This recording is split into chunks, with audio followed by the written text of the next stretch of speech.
सभी पत्रकार बंधुओं को नमस्कार। कल 25 जून को जब अरविंद केजरीवाल जी प्रभु श्री राम का दर्शन करने के लिए अयोध्या पहुंचे तो आनन फानन में चंदा चोरों के खिलाफ एफआईआर दर्ज की गई। जब अरविंद केजरीवाल जी ने इस मामले को मजबूती से उठाया तो आज ये जानकारी मिल रही है कि चंपत राय और अनिल मिश्रा का इस्तीफा भी हो गया। इस चंदा चोरी के प्रकरण से केजरीवाल साहब और करोड़ों इस देश के हिंदू धर्म में आस्था रखने वाले लोग आहत हैं, पीड़ित हैं। मैं अनुरोध करूंगा केजरीवाल साहब से कि वो विस्तार से आप लोगों से अपनी बातचीत करें। आप सब लोगों को मेरा नमस्कार। भगवान राम के यहाँ उनके घर में महाडकैती हो गई है। भगवान राम के आभूषण, उनका हार, उनकी पादुका, उन पे चढ़ाए गए चांदी, सोना, हीरे, जवाहरात, करोड़ों अरबों रुपए का कैश और ना जाने क्या क्या भगवान राम के घर से चोरी हो गया है। और इस चोरी में बहुत बड़े बड़े राक्षस शामिल हैं। भगवान राम पे करोड़ों करोड़ों लोगों की आस्था है। उन करोड़ों लोगों की आस्था को ठेस पहुंची है। लोग आहत हुए हैं। मैं स्वयं बहुत आहत हुआ और इसीलिए आज मैं भगवान राम के दर्शन करने के लिए राम मंदिर गया। जिन लोगों ने चोरी की है, जो इस महाडकैती में शामिल हैं, बदकिस्मती से उन्हीं को कार्रवाई भी करनी है। जाहिर तौर पे वो अपने खिलाफ तो कार्रवाई करेंगे नहीं, तो वो अपने को पूरी तरह से अपने को बचाने में लगे हुए हैं। ये जो फर्जी एसआईटी बनी, अब कल फर्जी एफआईआर हुई, उस फर्जी एफआईआर में 8 छोटे छोटे प्यादों को आरोपी शामिल किया गया। कोई बड़े नाम नहीं है।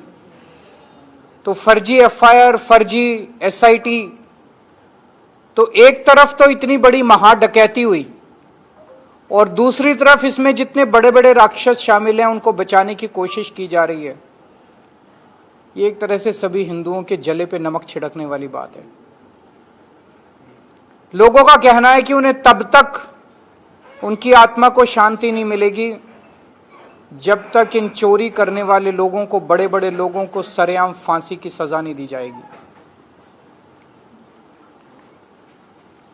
मैं आपको 2 उदाहरण देता हूं ये दिखाने के लिए कि किस तरह से लोगों के विश्वास को ठेस पहुंची है। सिंधी एसोसिएशन ने 26 जनवरी 2021 को 200 किलो चांदी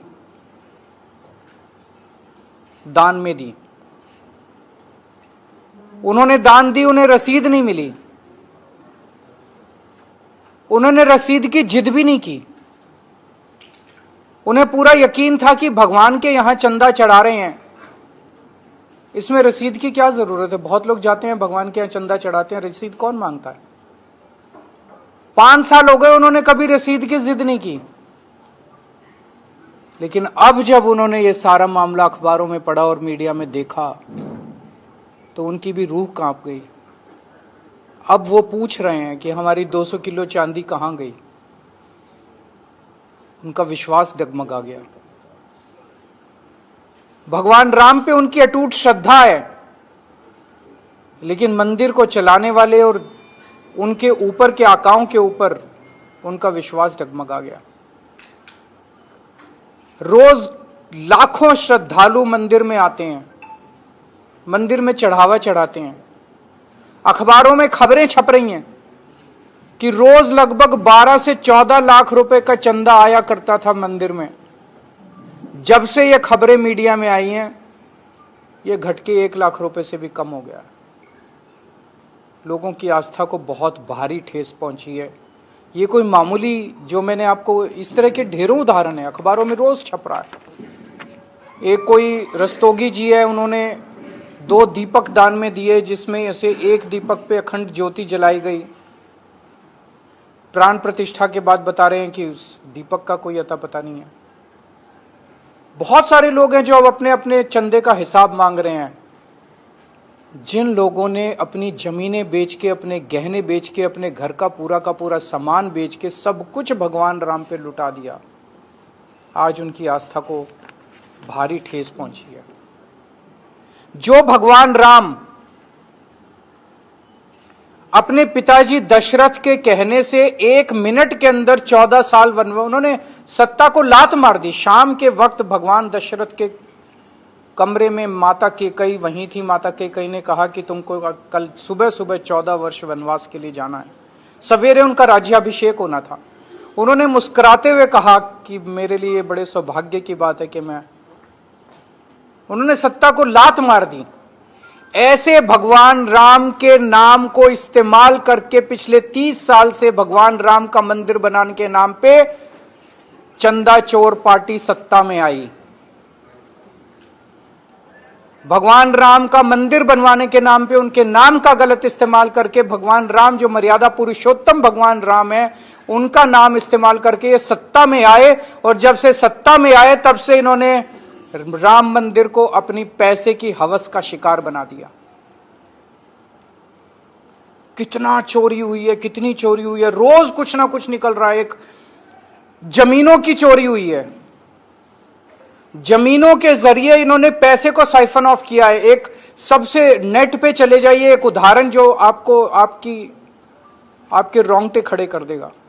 कोई कुसुम पाठक और हरीश पाठक हैं, जिन्होंने 18 मार्च 2021 को अपनी 1.25 हेक्टेयर जमीन 2 करोड़ में बेची चंदा चोर पार्टी से संबंधित 2 लोगों को, और मात्र 10 मिनट के अंदर 2 करोड़ की जमीन मंदिर के ट्रस्ट ने 18 करोड़ में खरीद ली उन्हीं लोगों से।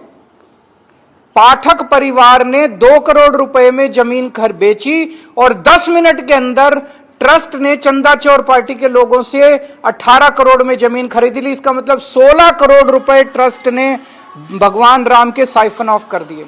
और ये अकेला उदाहरण नहीं है, ऐसे ढेरों उदाहरण है। इस पे कोई कार्रवाई नहीं की गई। इसकी शिकायत की जा चुकी है, कई बार शिकायत की जा चुकी है, लेकिन मैंने जैसे कहा, जिन लोगों को कार्रवाई करनी है वही लोगों को एक्शन लेना है। वो एक्शन नहीं लेंगे अपने खिलाफ। वो छोटे छोटे कैशियर को पकड़ेंगे, चौकीदार को पकड़ेंगे, माली को पकड़ेंगे, इन लोगों को पकड़ेंगे। बड़े ऊपर बैठे हुए लोगों को के खिलाफ एक्शन नहीं लिया जाएगा। फिर राम मंदिर का कंस्ट्रक्शन हुआ। कंस्ट्रक्शन में आरोप लग रहे हैं कि हर टेंडर के अंदर कमीशन खाया गया। 2 रुपए का काम महंगा और 20 रुपए में कराया गया, 10 रुपए में कराया गया। और अब जो निकल के आ रहा है, जितना चढ़ावा आया मंदिर बनने के टाइम में और मंदिर चालू होने के बाद, उस चढ़ावे की बड़े स्तर के ऊपर चोरी की गई है। हिंदुओं ने चंदा चोर पार्टी को प्यार देने में कोई कसर नहीं छोड़ी, लेकिन चंदा चोर पार्टी ने हिंदुओं की आस्था को ठेस पहुंचाने में भी कोई कसर नहीं छोड़ी। जो ठेस, जिस तरह का धोखा चंदा चोर पार्टी ने हिंदुओं को दिया है, शायद ही भारत के इतिहास में किसी ने हिंदुओं के साथ इतना बड़ा छल किया होगा। ये जो ट्रस्ट है, ये इनका, इस ट्रस्ट के जो मेंबर हैं, ट्रस्टी हैं, वो सारे इनके। मंदिर का जो मैनेजमेंट है, वो सारा इनका। मंदिर में बहुत बड़े पैमाने के ऊपर चोरी हुई, बहुत बड़ी महाडकैती हुई, और अब उस डकैती पे पर्दा ढांकने का काम भी यही लोग कर रहे हैं। इतने बड़े स्तर के ऊपर रोज चोरी हो रही थी।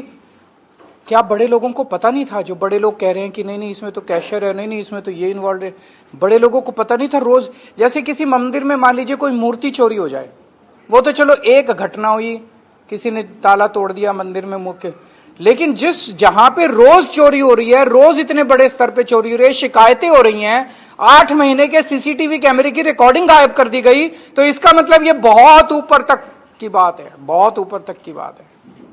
तो जो मेन प्रश्न यहां उठता है, ये देश जानना चाहता है, पूरा हिंदू समाज जानना चाहता है, सब लोग जानना चाहते हैं कितने करोड़ रुपए, कितने अरब रुपए की चोरी हुई और वो सारा पैसा गया कहां। वो सारा पैसा ये 8 कैशियर नहीं ले गए जिनके खिलाफ आज एफआईआर हुई है।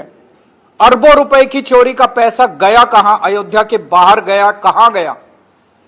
अरबों अरबों रुपए का पैसा जो चोरी हुआ, जो सारे हीरे जवाहरात चोरी हो गए जिनका कोई अता पता नहीं, चांदी चोरी हो गई, पादुका चोरी हो गई, हार चोरी हो गया, भगवान के आभूषण चोरी हो गए, वो सारा पैसा कहां गया, उस पैसे का डेस्टिनेशन कहां है। बहुत ऊपर तक है इसके तार, बहुत ऊपर तक है। 18 दिन हो गए ये जब चोरी सामने आई है। एफआईआर करने के अंदर, जब मैं कल उतरा लखनऊ एयरपोर्ट अयोध्या की तरफ आ रहा था, एफआईआर उसके बाद हुई है। एफआईआर करने के लिए इतनी जद्दोजहद करनी पड़ी। और कल मैंने एक सुना मामला, जब मैं सोशल मीडिया पे पढ़ रहा था, आप मीडिया वालों ने चलाया, प्रधानमंत्री कार्यालय ने चंपत राय से उनके रिकॉर्ड मांगे, हिसाब किताब मांगा, चंपत राय ने मना कर दिया देने से। सोच सकते हैं, प्रधानमंत्री मोदी जी ने चंपत राय से रिकॉर्ड मांगे और चंपत राय ने मना कर दिया। इस देश में एक ऐसा व्यक्ति भी है जो मोदी जी को मना भी कर सकता है। वो मोदी जी ने मान लिया, रिमाइंडर भी नहीं भेजा, मान भी लिया। इसका मतलब आप सोच सकते हैं कि तार कहां तक हैं। चंपत राय के पास ऐसी क्या जानकारी है जिसके सामने मोदी जी भी बेबस हैं। एक बड़ी इंटरेस्टिंग बात है, अभी तक जिस चंदा चोर पार्टी ने इस मुद्दे को सबसे ज्यादा भुनाया, उसके एक भी नेता ने चंदा चोरी की क्रिटिसिज्म नहीं किया। उन्होंने इसकी बुराई नहीं की है, चंदा चोरी के खिलाफ एक भी शब्द नहीं बोला है। तो पूरा हिंदू समाज की एक ही मांग है कि जिन राक्षसों ने ये काम किया है उनको सरेआम फांसी पे लटकाया जाए। सब लोगों की यही मांग है। ये महापाप है, चंदा चोरी, लोगों की आस्था के साथ खिलवाड़, लोगों के विश्वास के साथ खिलवाड़, ये महापाप है। और इस महापाप को करने वाले सभी राक्षसों को, इनको सरेआम फांसी पे लटकाया जाए। जैसा देखने में आ रहा है, ये लोग कुछ नहीं करेंगे, सब मिले हुए हैं, ऊपर से नीचे तक सब मिले हुए हैं। अगर प्रधानमंत्री जी चंपत राय के सामने इतने बेबस हैं तो आप सोच सकते हैं कि कौन कहां कितना मिला हुआ है। लेकिन मेरी आज सारे समाज से एक विनती है, कानून अपना काम करे ना करे लेकिन हम सब लोग मिलकर कराएंगे कानून से भी काम। भगवान राम भी इन लोगों को दंड देंगे। आज मैं गया, भगवान राम के सामने नतमस्तक हुआ, वो भी इनको दंड देंगे, लेकिन पूरे समाज की भी जिम्मेदारी है। ये जितने चंदा चोर हैं और जितना चंदा चोर करने वालों के सहयोगी हैं, इन सब का सामाजिक बहिष्कार करना शुरू कर दीजिए, नहीं तो आप भी पाप के भागीदारी बनेंगे। जितने चंदा चोर हैं और जितने इनके सहयोगी हैं, इनके सपोर्टर हैं, इन सब लोगों को, चंदा चोरों का सामाजिक बहिष्कार करना शुरू कर दीजिए। इन लोगों को लगता था कि भगवान राम की वहां जो मूर्ति है वो मिट्टी की बनी है। इन्हें यह पता नहीं कि भगवान राम कितने शक्तिशाली हैं। इन्हें पता नहीं कि भगवान राम की ताकत क्या है। इन्हें लगता था कि बड़े आसानी से डकैती कर लेंगे। मैं इनको कहना चाहता हूं,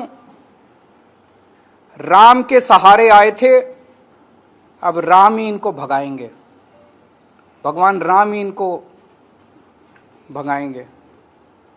हमारी सबकी मांग है, पूरे हिंदू समाज की मांग है कि ये जो ट्रस्ट के अंदर नेता बैठे हैं, अफसर बैठे हैं, इनका मंदिर से क्या लेना देना है? ये क्यों बैठे हैं? इन्होंने अपने प्यादों को बिठा रखा है। आज हम हनुमानगढ़ी गए थे, हनुमानगढ़ी को साधु संत संचालन करते हैं। साधु संत निर्मोही होते हैं, उन्हें कुछ लेना देना नहीं। हनुमानगढ़ी में करोड़ों करोड़ों का चंदा चढ़ता है, आज तक एक नए पैसे का आरोप नहीं लगा, और कितनी दशकों से चढ़ रहा है, सदियों से चढ़ रहा है। भगवान राम के मंदिर को भी साधु संतों को, धर्म आचार्यों को सौंपा जाए। इन अफसरों को और नेताओं को इसके चंगुल से हटाया जाए। इस ट्रस्ट के अंदर केवल और केवल धर्माचार्यों को, जो उन्हीं को उस पर रखा जाए। और मैं लोगों को कहना चाहता हूं, जो राम के नहीं हुए वो आपके क्या होंगे? जिन्होंने भगवान राम को लूट लिया वो आपके क्या होंगे? कुछ अंधभक्तों को लगता था कि ये लोग बड़े ईमानदार हैं, कुछ अंधभक्तों को इनकी ईमानदारी पे बड़ा भरोसा था। वो अंधभक्त जान लें, जिन्होंने राम को नहीं छोड़ा वो राष्ट्र को क्या छोड़ेंगे। तो मैं पूरे देश से अपील करना चाहता हूं, सब लोगों को ये धर्म युद्ध है, सब लोगों को उठना पड़ेगा, सब लोगों को खड़ा होना पड़ेगा, और सब लोगों को ये धर्म युद्ध की लड़ाई लड़नी पड़ेगी। आज मैं तो कसम खा के आया हूं भगवान राम के मंदिर में कि जब तक इन राक्षसों को फांसी पे नहीं चढ़वा दूंगा, मैं चैन की सांस नहीं लूंगा। अगर आपके एक दो प्रश्न है तो। सीएम योगी ने कहा है कि एक सज्जन, बिना नाम लिए कहा, एक सज्जन अयोध्या गए हैं जो दिल्ली को बर्बाद किया है। क्या मैं योगी जी को कहना चाहता हूं, महाराज जी, ये जो चंदा चोर हैं, ये आपको भी हटाने का पूरा षड्यंत्र रच रहे हैं, आपकी भी कुर्सी के पीछे पड़े हैं। आप महापाप करने वालों का साथ क्यों दे रहे हैं? मेरा जो संघर्ष है कि जो चंदा चोर हैं उन लोगों को, इन राक्षसों को सरेआम फांसी दी जानी चाहिए, इसमें मेरा साथ दीजिए, इन महापापियों का साथ मत दीजिए। अनैतिकता, नैतिकता, इनकी नैतिकता, इस्तीफे, ये तो बड़ा आसान है। मैंने एक पैसे का चोरी नहीं की थी, इन्होंने मेरे को जेल भेज दिया, मनीष सिसोदिया को जेल भेज दिया, सबको जेल भेज दिया। जिन लोगों ने महा डकैती कर दी प्रभु श्री राम के घर में, उनके क्या इस्तीफे से खुशी मनाई जानी चाहिए? पहली चीज तो उनको सरेआम फांसी पे चढ़ाना चाहिए, और दूसरी चीज उनके ऊपर वालों को कौन करेगा? ये तो केवल जरिया थे। मैंने कहा इस पूरी लूट का पैसा पहुंचा कहां है? क्या इनके घरों में है या इन्होंने कहीं और डिलीवर किया? इनकी पूरी लूट का पैसा किसके पास है? कितना पैसा लूटा और कहां गया? ना एफआईआर में और ना ही एसआईटी के किसी उसमें चंपत राय का नाम नहीं आ रहा है, एफआईआर में भी नाम नहीं। बिल्कुल, मैं तो कह ही रहा हूं कि जिस तरह से पूरे मामले को बड़े बड़े राक्षसों को बचाने की कोशिश की जा, एक्चुअली प्रॉब्लम यह है कि जिन लोगों को एक्शन लेना है वही लोग इसमें लिप्त हैं। वो अपने खिलाफ एक्शन, वो अपने को बचाने की कोशिश, ये कहना गलत है कि बड़े लोगों को बचाने की कोशिश की जाए, वो अपने को बचा रहे हैं ये लोग। तो जो पहले तो लूटा और उसके बाद फर्जी एफआईआर और फर्जी एसआईटी करके, ये एक तरह से जले पे नमक है पूरे हिंदू समाज को। लगातार कई एफआईआर कॉपी, कई तहरीर दी गई, लेकिन एफआईआर जो दर्ज हुई वो ट्रस्ट के ही तहरीर पे दर्ज हुई। सब मतलब लोगों की आंखों में धूल झोंकने का। मेरे को ये बताइए, 2021 में अगर एक जमीन 2 करोड़ की 10 मिनट के अंदर 20 करोड़ में खरीद ली जाती है, उसके ऊपर अभी तक गिरफ्तारी क्यों नहीं हुई? खरीदने वाले और बेचने वाले इन्हीं की अपनी पार्टी के लोग थे। इत्तेफाक इसमें यह है कि संजय सिंह की एसआईटी के सामने केस होते हैं और आप अयोध्या आते ही उनमें एफआईआर भी होती है गिरफ्तारी की, तो क्या माना जाए केजरीवाल जी के डर से हो रहा है? देखिए, मैं बहुत छोटा व्यक्ति हूं, मैं भगवान राम का भक्त हूं, मैं हनुमान जी का भक्त हूं, मेरा दिल बहुत आहत है, मैं एक मिशन के लिए निकला हूं। मैं भगवान से केवल यही प्रार्थना करता हूं कि मैं अपने मिशन में कामयाब हूं। अभी तो शुरुआत हुई है। राजनीति हो या क्रिकेट, देश विदेश की ब्रेकिंग हो या आपके मोहल्ले की बड़ी खबर, सब मिलेगा एक ही ऐप में, सबसे तेज और भरोसेमंद। अभी डाउनलोड करें दैनिक भास्कर डिजिटल।